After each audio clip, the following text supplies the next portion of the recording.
Assalamualaikum warahmatullahi wabarakatuh. Saya Ereti Rismawati, CGP Angkatan 7 dari TK Mubarok Salatiga akan menyampaikan tugas 3.1A6 demonstrasi kontekstual modul 3.1 pengambilan keputusan berbasis nilai-nilai kebajikan sebagai pemimpin. Salam dan bahagia. Saya didampingi oleh fasilitator Bapak Muhammad Kusti dan pengajar praktik Ibu Sriwidodo Puji Lestari. Tujuan pembelajaran khusus, CGP dapat melakukan suatu analisis atas penerapan proses pengambilan keputusan berdasarkan pengetahuan yang telah dipelajarinya tentang berbagai paradigma, prinsip, pengambilan dan pengujian keputusan di sekolah asal masing-masing dan di sekolah atau lingkungan lainnya. Wawancara dengan pimpinan dan kepala sekolah.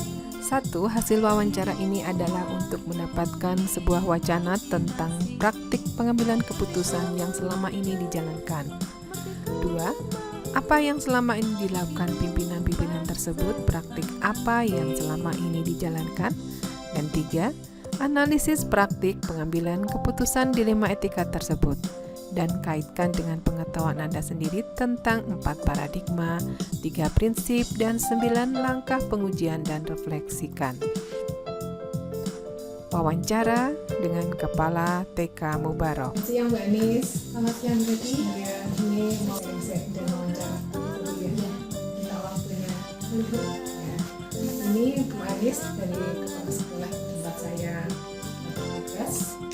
Ini tentang pengambilan keputusan selama ini saat pengambilan keputusan apakah kita harus melakukan identifikasi antara dilema etika atau rujukan moral. Di TK Mubarok kami sudah mengidentifikasi kasus yang merupakan dilema etika tetapi tidak sesuai dengan prosedur. Kemudian bagaimana cara menjalankannya, Bu? Untuk menjalankan pengambilan keputusan, sebelumnya terlebih dahulu saya melakukan diskusi.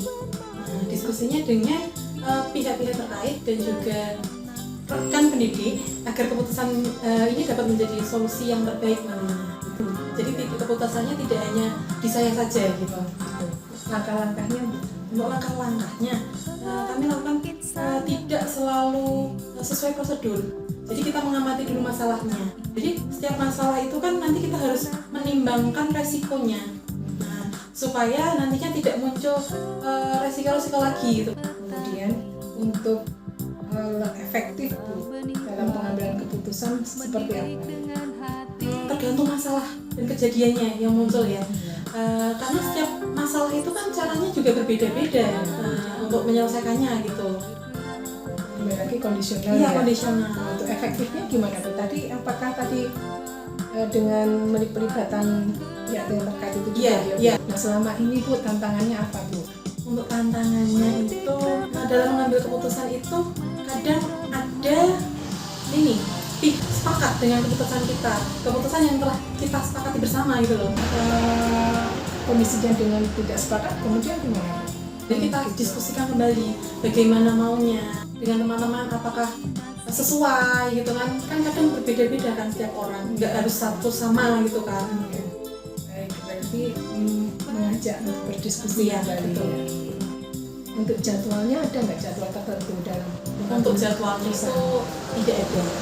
Nah, jadi yang ada kasus yang tergantung ya jenisnya dan masalahnya gitu, karena caranya pun berbeda kan untuk penanganannya, tidak semuanya sama dengan prosedur yang sama seperti itu. Nanti keputusan akan sama kan juga berbeda gitu ya. Kemudian selama ini apakah ada seseorang atau faktor yang dapat membantu Bu Anis untuk menyelesaikan permasalahan? Ya sama dari pihak-pihak terkait, nah itu dan rekan-rekan guru juga. Berarti menyesuaikan dengan permasalahan. Ya, betul. Kemudian juga pelibatan pihak terkait dan tim yang solid ya, betul. Yang membantu yang membantu yang dalam dan di rekan kerja. Ya, betul.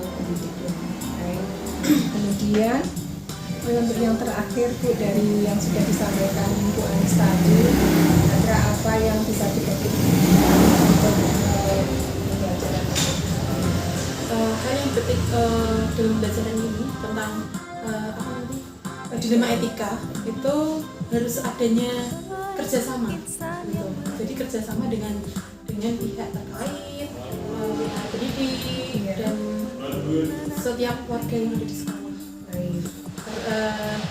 Disesuaikan dengan masalahnya apa gitu. Baik. Ya, mungkin cukup dulu Bu Anis. Terima kasih. Selamat siang Bu. Selamat siang. Hasil wawancara. Selama ini, saat pengambilan keputusan telah melakukan identifikasi kasus dilema etika, namun tidak melalui prosedur. Cara pengambilan keputusan dengan melakukan diskusi dengan pihak terkait dan rekan guru agar dapat menjadi solusi terbaik untuk semua. Langkah-langkah melalui pengamatan, kemudian menimbang risiko yang akan muncul. Penyelesaian masalah berbeda sesuai dengan masalah atau kondisional. Supaya efektif, melibatkan pihak terkait dan rekan kerja. Tantangannya adalah ada pihak yang tidak sepakat dengan keputusan. Sebagai solusi akan didiskusikan. Penyelesaian masalah tidak berdasarkan jadwal, namun menyesuaikan dengan kondisi dan permasalahan. Yang membantu penyelesaian masalah adalah pihak terkait dan tim guru, dan hal yang dapat dipetik adalah dalam penyelesaian masalah dilema etika harus ada kerjasama dengan pihak terkait atau rekan pendidik sesuai dengan masalah yang ada agar dapat menjadi solusi yang terbaik. Dibandingkan dengan 4 paradigma, 3 prinsip, dan 9 langkah pengujian. 1. Telah mengenali nilai-nilai yang saling bertentangan atau identifikasi kasus. 2. Telah menentukan siapa yang terlibat dalam permasalahan, yaitu pihak yang terkait. 3. Mengumpulkan fakta-fakta yang relevan dengan situasi. 4. Dalam pengujian benar atau salah dilakukan, namun belum mengacu pada langkah yang terstruktur dalam pengujian keputusan dan dilakukan melalui diskusi. 5. Pengujian paradigma benar lawan benar dilakukan namun belum mengacu pada 4 paradigma. 6. Melakukan prinsip resolusi, yaitu keputusan yang terbaik untuk semua atau end-based thinking. 7. Pada investasi opsi trilema dilakukan dengan melalui diskusi untuk mencari masukan dari rekan pendidik atau pihak yang terkait. 8. Dalam membuat keputusan dilakukan setelah melalui proses mengamati dan menimbang permasalahan. 9. Melihat lagi keputusan dan refleksikan, yaitu dengan melakukan diskusi kembali.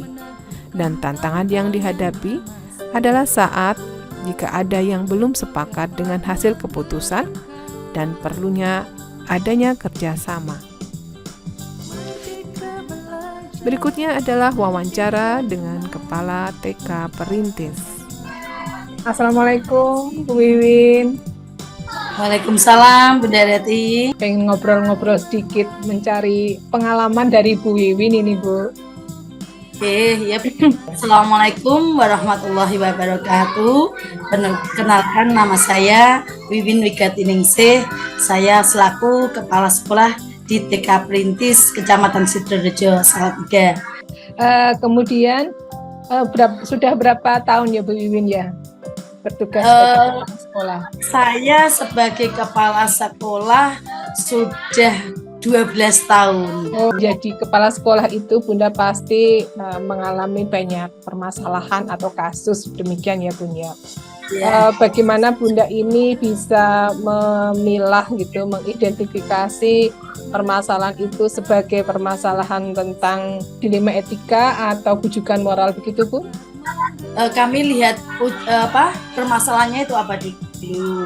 Kalau sama-sama baik, misalnya ya, kita cari lebih manfaat yang mana. Yang ini meskipun sama-sama baik, tapi insya Allah kita bisa membedakan antara lebih banyak manfaatnya dengan yang tidak. Kalau kasus-kasus misalnya kasus-kasus yang sudah terbiasa terjadi selama saya menjadi kepala sekolah ya, kalau memang sudah biasa terselesaikan dengan itu dan guru-guru paham, biasanya kita tetap jalan. Tapi kalau misalnya ada kasus yang memang agak sulit gitu ya, itu biasanya tetap saya musyawarahkan dengan para guru. Begitu Bunda. Jadi seperti itu. Yang penting dikerjakan bersama-sama demi kebaikan bersama. Berarti untuk langkah-langkah dan prosedur yang dilakukan selama ini itu kalau saya menyimpulkan sesuai dengan kondisi dan sesuai dengan tingkat kesulitan kasus itu, gitu ya. Kalau dalam penyelesaiannya Bunda juga melakukan kolaborasi juga, gitu nggih, terhadap pihak-pihak yang terlibat, begitu Bun? Betul Bunda.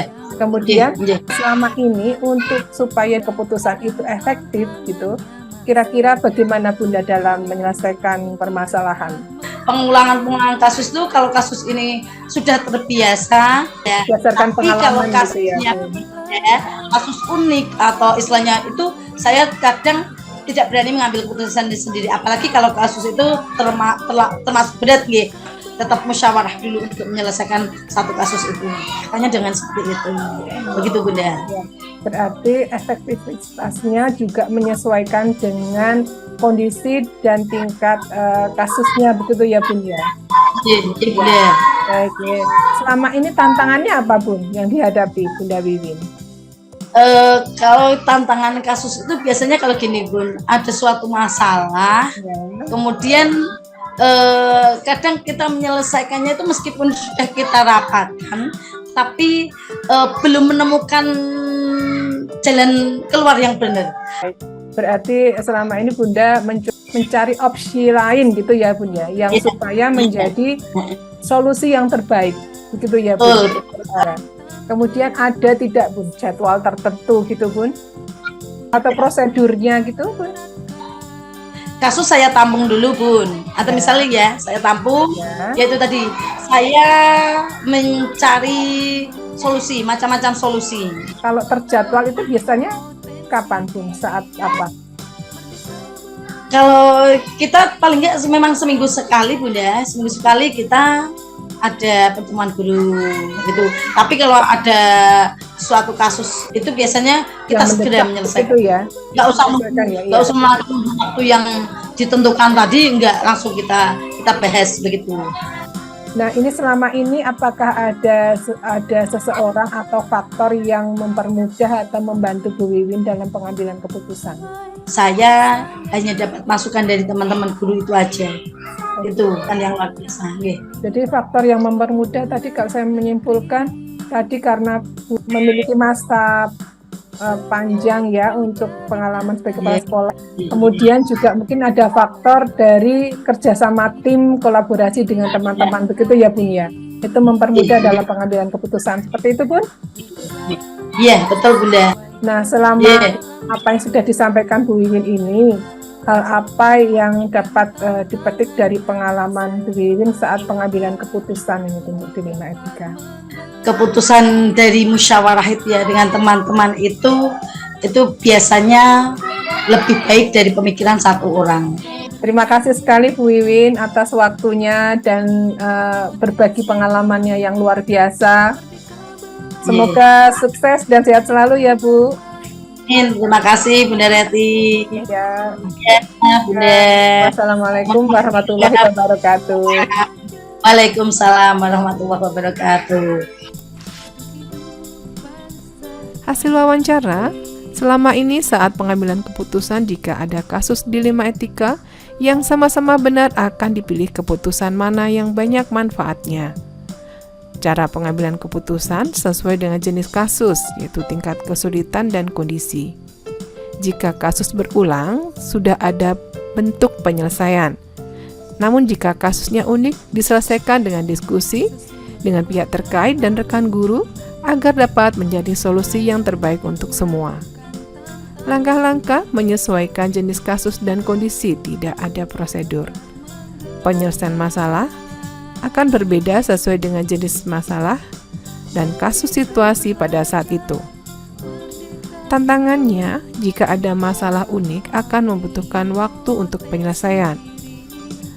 Penyelesaian masalah tidak berdasarkan jadwal. Kasus akan ditampung dahulu dan seminggu sekali diadakan rapat guru. Namun jika ada kasus penting akan segera diselesaikan menyesuaikan dengan kondisi dan permasalahan yang ada. Yang membantu penyelesaian masalah adalah pihak terkait dan tim guru serta pengalaman sebagai kepala sekolah. Hal yang dipetik yaitu dalam penyelesaian masalah atau pengambilan keputusan akan lebih baik jika melalui sebuah musyawarah atau diskusi. Dibandingkan dengan 4 paradigma, 3 prinsip, dan 9 langkah pengujian, 1. Telah mengenali nilai-nilai yang saling bertentangan atau identifikasi kasus. 2. Telah menentukan siapa yang terlibat dalam permasalahan, yaitu pihak yang terkait. 3. Mengumpulkan fakta-fakta yang relevan dengan menyelesaikan secara bersama. 4. Dalam pengujian benar atau salah, dilakukan namun belum mengacu pada langkah yang terstruktur dalam pengujian keputusan. 5. Pengujian paradigma benar lawan benar dilakukan namun belum mengacu pada 4 paradigma. 6. Melakukan prinsip resolusi yaitu keputusan yang terbaik untuk semua atau end-based thinking. 7. Investigasi opsi trilema dilakukan dengan mencari beberapa solusi kemudian didiskusikan dengan rekan pendidik atau pihak yang terkait. 8. Membuat keputusan dilakukan menyesuaikan dengan jenis kasus. 9. Melihat lagi keputusan dan refleksikan melalui diskusi. Tantangan dihadapi saat ada kasus unik dan membutuhkan waktu yang lebih lama untuk penyelesaian. Dengan pemikiran bersama akan menghasilkan keputusan yang lebih baik. Analisis.